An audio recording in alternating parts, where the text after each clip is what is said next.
सहनाववतु सहनौ भुनक्तु सह वीर्यं करवावहै तेजस्विनावधीतमस्तु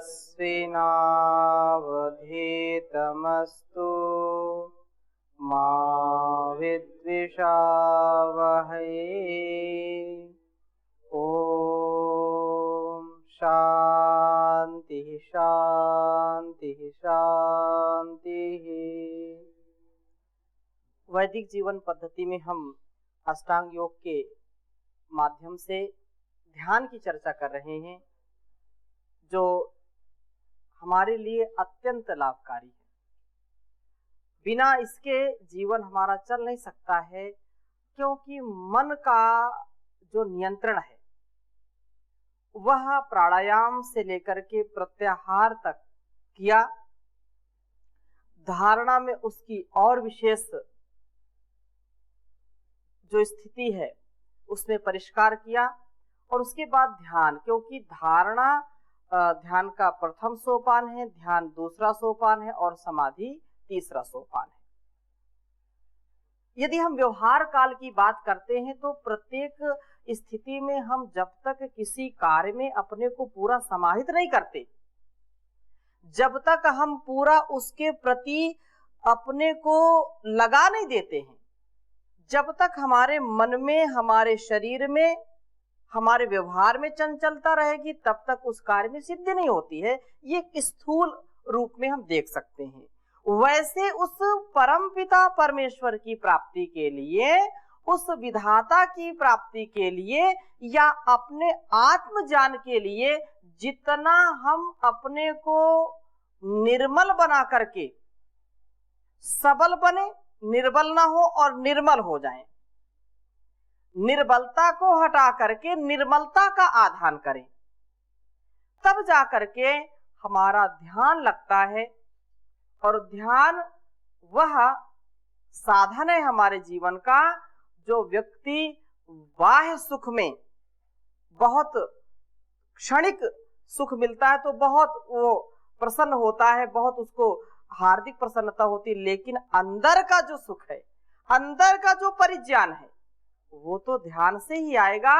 इसलिए ध्यान हमारे जीवन का आधार है।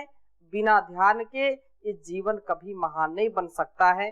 तो आगे मैं चर्चा करूं, आप में से किसी कोई प्रश्न तो पूछ सकते हैं।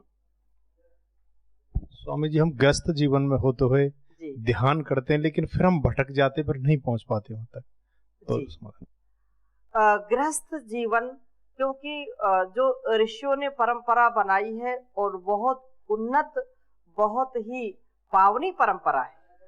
गृहस्थ जीवन सभी आश्रमों में गृहस्थ आश्रम सबसे उत्तम माना गया है। क्यों? क्योंकि सारे संसार का भरण पोषण करने का उत्तरदायित्व किसका है? गृहस्थ का है। इसलिए गृहस्थ को तो अवश्य ध्यान करना चाहिए, जितना हो सके।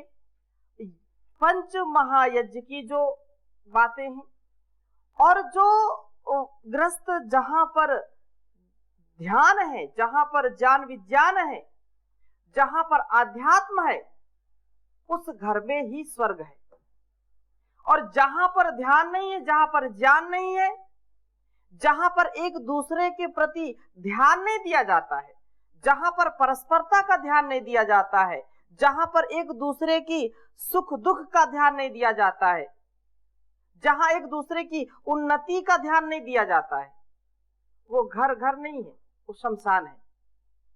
इसलिए गृहस्थ में ठीक है, जितना हो सकता है गृहस्थियों को तो कम से कम रात्रि में सोने से पहले और प्रभात में जागने के बाद, जब प्रभात में जागे, ब्रह्म मुहूर्त में जागे, तो 10, 5, 15, 20 मिनट जो भी हो सकता है उसको जरूर करें।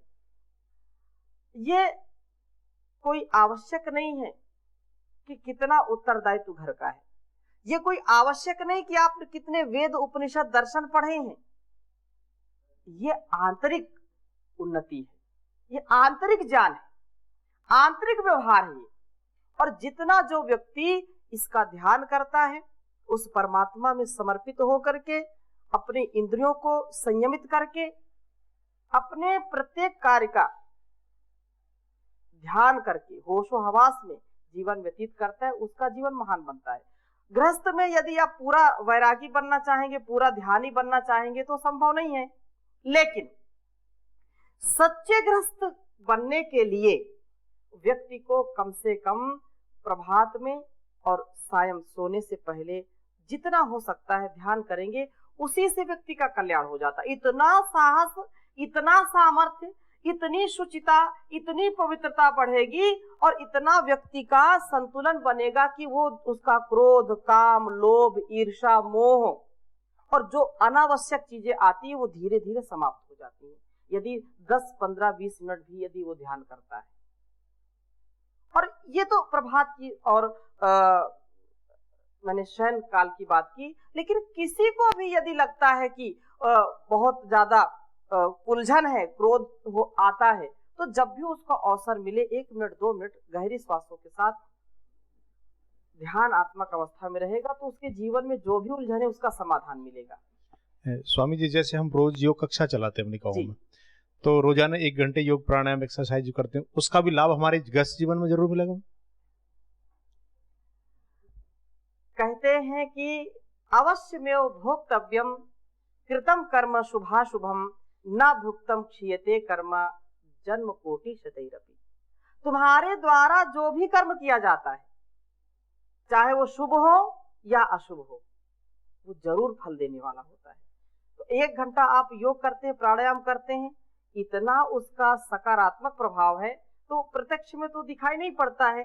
अगर आप चिंतन करेंगे तो प्रत्यक्ष में दिखाई पड़ेगा। एक तो स्वयं स्वस्थ रहेंगे, मन प्रसन्न रहेगा, जितने आप फिट रहेंगे उतना अपने घर में हिट रहेंगे।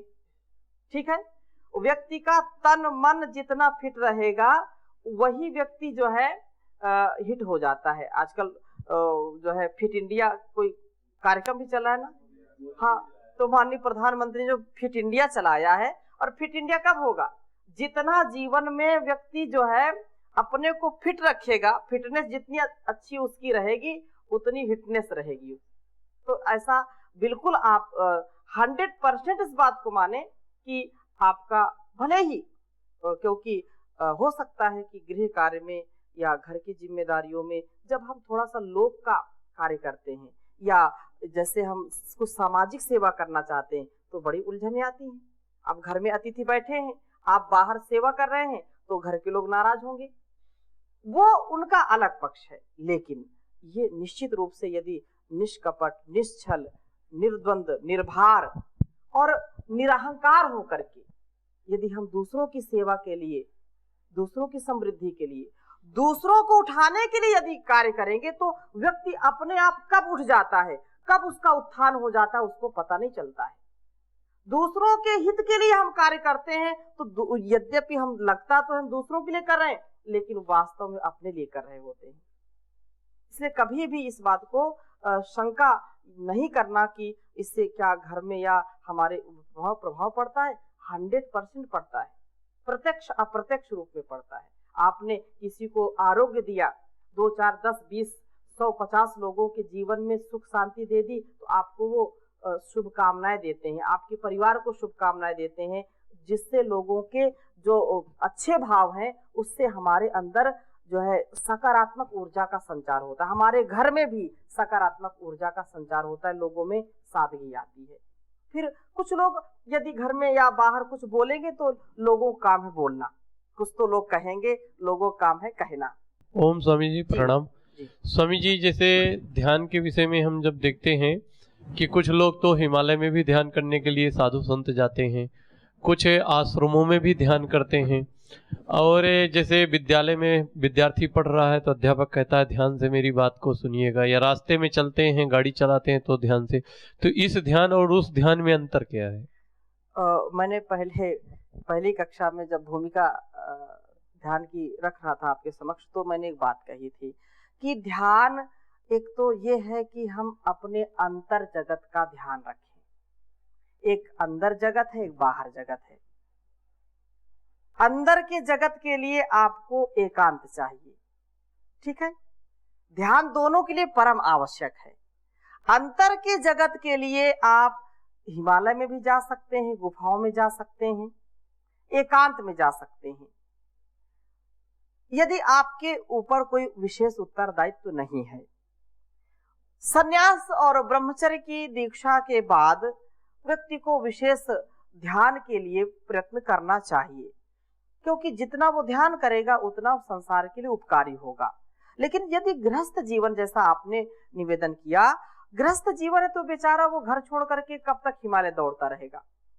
तो वहां वो लोक के लिए ध्यान है, वहां पर अपना ध्यान तो करना है, लेकिन उस ध्यान से विशेष क्या है कि कम से कम मैं अपने कर्तव्यों को अच्छी प्रकार से कर सकूं, मैं कभी आपदाओं में, कभी उलझनों में, कभी समस्याओं में उलझ ना जाऊं, उससे मैं समाधान के लिए मैं ध्यान करूं। लेकिन जब अंतर आत्मा के लिए, आत्म ज्ञान के लिए, आत्मोन्नति के लिए, अपने सच्चे स्वरूप को जानने के लिए, तो फिर व्यक्ति को अतिरिक्त पुरुषार्थ करना पड़ेगा। उसको फिर एकांत में जाकर के पूरा अष्टांग योग का पालन करके 100% जब वैसा वो आचरण करेगा तो अंतर जगत का ध्यान होगा, अंतर जगत की जो शक्तियां हैं उसका परिज्ञान होगा, तो व्यक्ति और महान बनेगा। लेकिन बाहर का जो व्यवहार काल का जो ध्यान है उसमें यही है कि जिस कार्य को हम करें, जिस कर्तव्य को करें, उसमें हमारा पूरा ध्यान होना चाहिए, उसमें चंचलता नहीं होनी चाहिए। अपने कार्य को कितनी परिष्कार करके हम उसको उसमें सफलता पा सकें, इसके लिए तो ध्यान पूर्वक ही करना पड़ेगा, ये बात है। तो दोनों ध्यान आवश्यक हैं। व्यवहार के लिए बाह्य जगत का मतलब बाहरी ध्यान होना चाहिए, और अंतर जगत के लिए अंदर का ध्यान होना चाहिए। आप अंदर का ध्यान करोगे तो बाहर का ध्यान काम नहीं आएगा, वहां तो अंदर का ही ध्यान आएगा काम में। वहां चित्तवृत्तियों का निरोध होना चाहिए, लेकिन यहाँ चित्तवृत्ति रहेगी।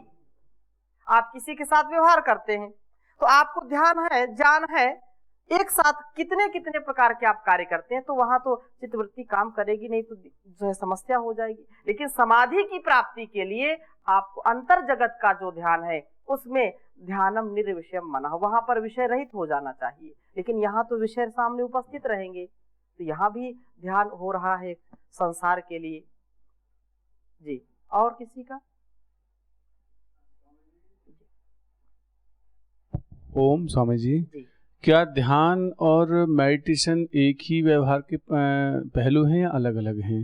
कह सकते हैं एक ही है।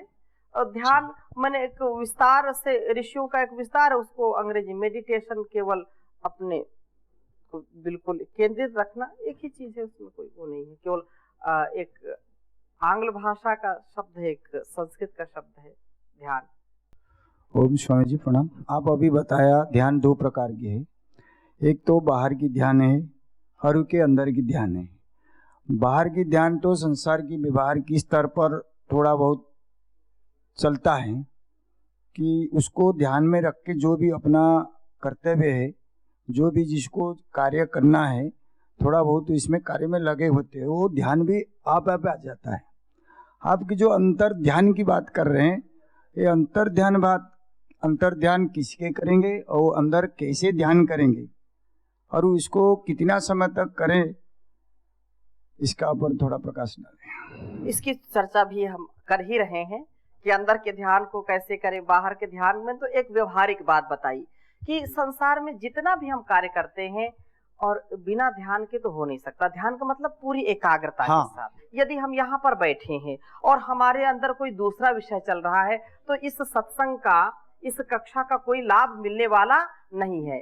तो ध्यान तो व्यवहारिक रूप में होता ही है। बच्चा यदि ठीक नहीं चलेगा ध्यान पूर्वक, या कोई वाहन ठीक से नहीं चलाएगा, उसका चालक का ध्यान जब तक पूरे सामने नहीं रहेगा, एकाग्र नहीं रहेगा, तो सामने किससे गाड़ी आ रही है या खाई है, खंदक है, तो पता नहीं चलेगा, एक्सीडेंट होगा। तो बाहर का ध्यान तो होना है, विषय यदि उसके अंदर वो चलते रहेंगे। हाँ, ये बात अलग है कि व्यक्ति अपने सामर्थ्य को इतना बढ़ा लेता है सामर्थ्य को, क्योंकि मन की शक्ति अपार है और एक समय अनेक विषयों को वो ग्रहण कर सकता है। तो वो बात अलग है, अभ्यास से उसको कर सकता है, लेकिन एक समय एक ही विषय होता है तभी वो कार्य ठीक होता है। ठीक है, तो अंदर के ध्यान के लिए हमारे अंदर ज्ञान हो, अभ्यास हो, विषयों से विरक्ति हो। इसके लिए सतत जो है हम शास्त्रों का ध्यान मतलब पढ़ते रहें, महापुरुषों के वचनों को सुनते रहें, जिससे हमारे अंदर शिथिलता ना आए, हमारे व्यवहार में शिथिलता ना आए, हम रोज उसका अभ्यास करते रहे। इसीलिए निश्चित रूप से अभी क्योंकि इसकी चर्चा चल रही है, बहुत सारी जो हमारे अंदर जिज्ञासाएं हैं उसका भी निराकरण होगा। जी ओम स्वामी जी, जैसे अक्सर हम देखने को मिलता है, अपने जीवन में भी घटित होता है कि जैसे कोई हम धारावाहिक देखते हैं जी और उसमें हम अपने आप को खो जाते हैं, मनो इतना एकाग्र हो जाते हैं, जी और या गाड़ी चलाते हैं, पहाड़ों में देखते हैं ड्राइवरों को जो एक पलक भी थोड़ा सा उसे यदि सजगता न रहे, सावधानी हटे तो दुर्घटना घट जाएगी। जी, जी। तो वो वहां रख लेता है, लेकिन यदि उसी को कह दिया जाए कि आपको गंगोत्री जाना है जी। तो 12 घंटे तक बराबर बचा के गाड़ी को ले जाता है, क्योंकि हर पल खतरे हैं। जी। लेकिन यदि उसी को कह दिया जाए 1 घंटे आपको आंखें बंद करके एक जगह मन को एकाग्र रखना है, तो वो कठिन क्यों पड़ जाता है थोड़ा? क्योंकि हमारा जीवन अभ्यास से होता है। जितना जिस स्थिति में जिस व्यक्ति को जिसका अभ्यास होगा उसको उसी में रुचि होगी। व्यक्ति को यदि ध्यान में रुचि है तो आप देखिए कि आप कोई व्यक्ति ध्यान नहीं करता है, मैं तो केवल विद्यार्थियों के बीच में रहता हूँ, जब कभी पढ़ाता हूँ, यदि बोलता हूँ कि अभी मंत्र पाठ करेंगे, आप 2 मिनट ध्यान में बैठिए, 5 मिनट ध्यान में बैठिए, तो कई ऐसे विद्यार्थी होते हैं कि वो 10 सेकंड भी उनकी आंख बंद नहीं हो पाती। क्यों? क्योंकि इतने चंचलता से वो भरे होते हैं, उन्होंने कभी इसका अभ्यास नहीं किया होता। उनको मतलब उस सब कुछ करा लीजिए, उनको खड़ा कर दीजिए, मुर्गा बना दीजिए और कुछ दंड दे दीजिए, कक्षा के बाहर निकाल दीजिए, वो उसमें वो कर लेंगे, लेकिन ये दंड उनको मतलब कर ही नहीं पाते। कह दिया जाए कि 10 मिनट आपको आंख नहीं खोलना, वो बंद ही नहीं कर पाते। क्यों?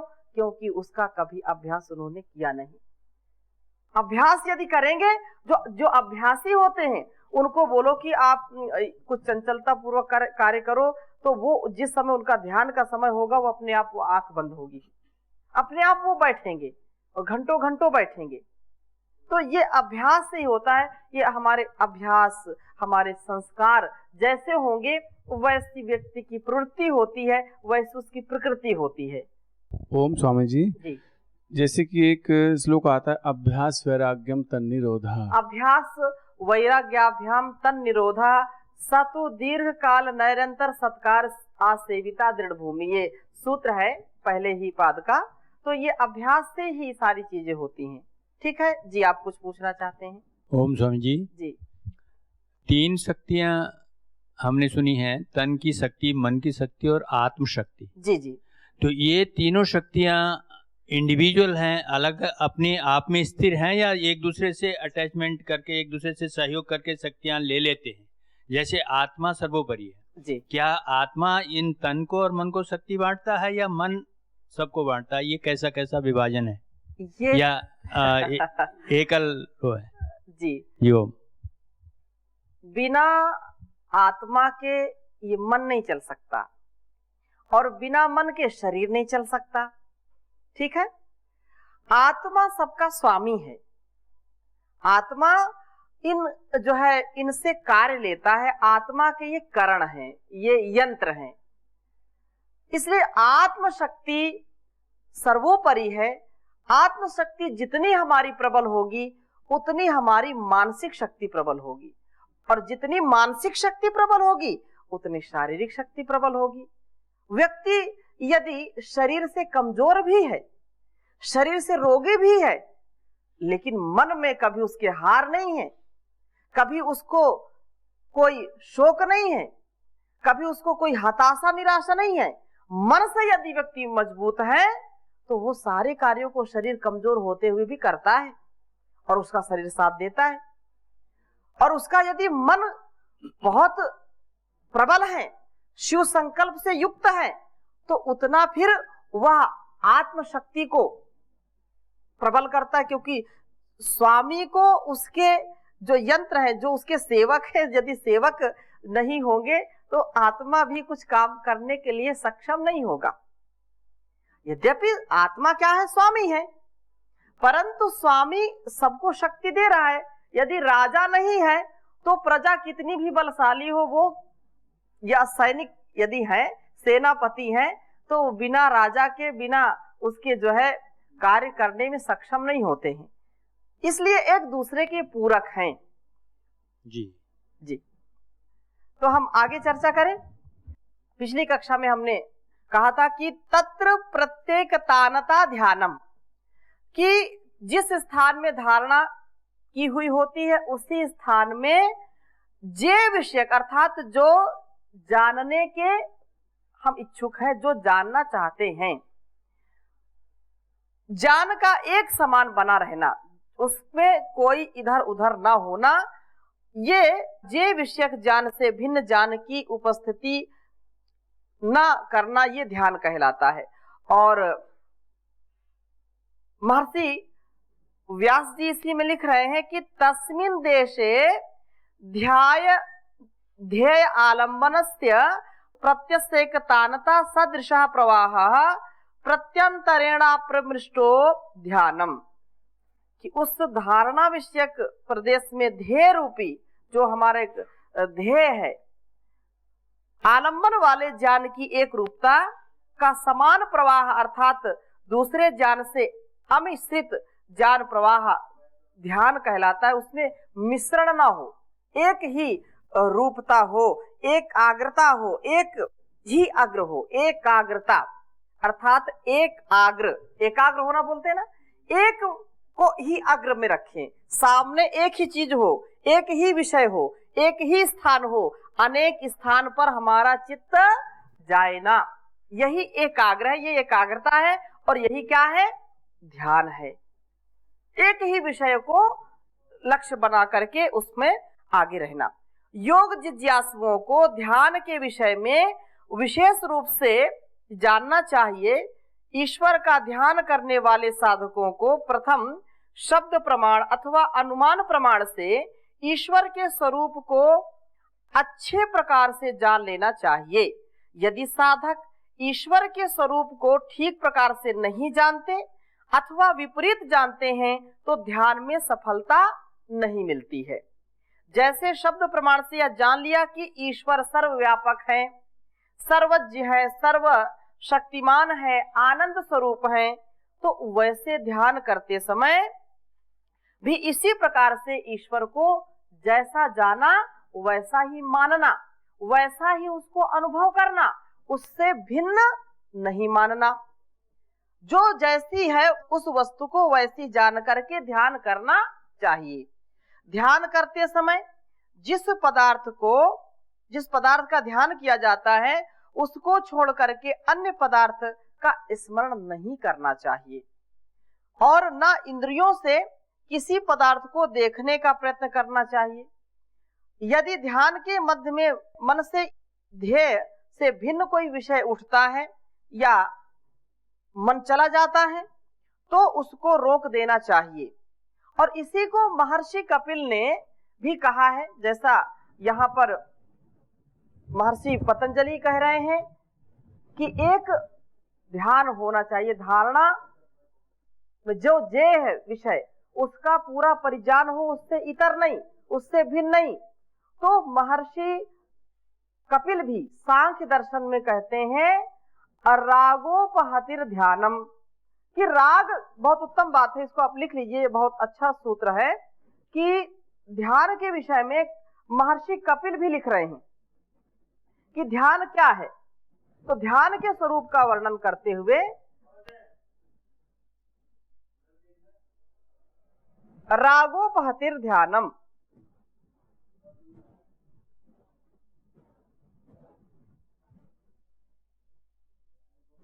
रागोपहतिर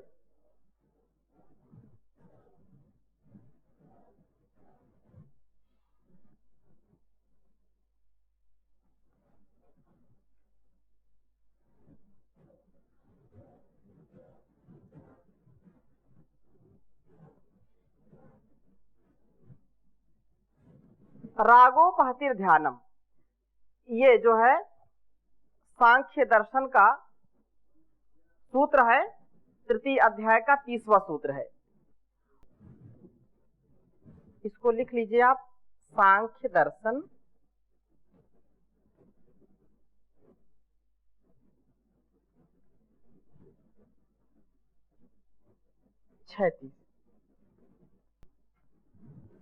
तो यहाँ पर महर्षि कपिल ने भी यही बात कही कि रागोपहतिर ध्यानम, अर्थात राग का उपघात, उसका हनन करना, राग से निवृत्ति, उपशमन करना, ये क्या कहलाता है? ध्यान कहलाता है। हमारा मन इधर उधर कब जाएगा? जब जिस वस्तु में, जिस व्यक्ति में, जिस स्थान में हमारा राग होगा, वहीं तो बार बार ध्यान जाएगा, मन वहीं तो जाएगा ना। लेकिन उससे उपशमन, उससे हम निवृत्त हो जाएं, उससे हम दूर हो जाएं, उसके प्रति राग ना हो, यही क्या है? ध्यान है। संसार में आसक्ति अथवा इंद्रियों के भोग की प्रवृत्ति राग है, और जब कोई बाह्य विषयक अंतःकरण में भाषित नहीं होता है, केवल आत्म विषयक वृत्ति निरंतर चलती रहती है, तो उस अवस्था को ध्यान कहते हैं। और जब ध्यान में वृत्ति का लोप हो जाता है, केवल ध्येय रूप आत्मा की ही अनुभूति होती है, तब समाधि की प्राप्ति होती है। समाधि की अवस्था प्राप्त होकर के आत्म साक्षात्कार हो जाता है। इसलिए संसार में जो लोग कहते हैं कि ध्यान क्यों टूटता है, ध्यान बार बार इधर उधर क्यों जाता है, क्यों? क्योंकि सांसारिक जो वस्तुएं हैं, जो व्यक्ति हैं, जो स्थान है, उनमें हमारी रुचि है, उनमें हमारा राग है, उनके प्रति आसक्ति है, इसलिए वहां जाता है मन। इससे बचने का उपाय हमको करना चाहिए। तो आज की कक्षा में इतनी ही चर्चा करेंगे, शेष चर्चा अगली कक्षा में करेंगे। ओम शांति शांति शांति।